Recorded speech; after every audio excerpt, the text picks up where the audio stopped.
This is how to find the photos in the Messages app. What I mean by that is all the photos shared between you and a contact that you're messaging with, as you see here. To do this, just open the Messages app, find the contact, in this case it's just me. It'll work the same way, even if it's not you that you're doing the conversation with. Tap on the me at the top or their name. You're going to end up on this tab here. There used to be a link down below to get to photos, but there isn't now. Now there's a photos tab right there. And there's all the photos. You can tap on any one of the photos. You can then share them down below, whichever way you want. And there you go. And that was a GIF as well. Not just photos show up here, but GIFs and videos show up here too. This is a video right here. And this conversation and these photos and videos all exist on my phone.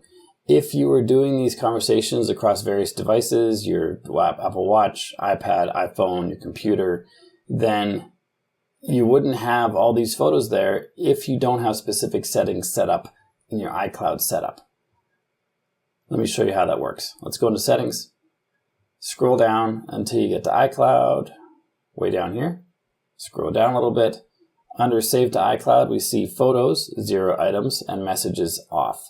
Those two things need to be on in order to share between devices. If I go to Photos, it's got to sync to this phone. I'm not going to do that. I just have a free version of iCloud, so I'm not syncing very much to there at all.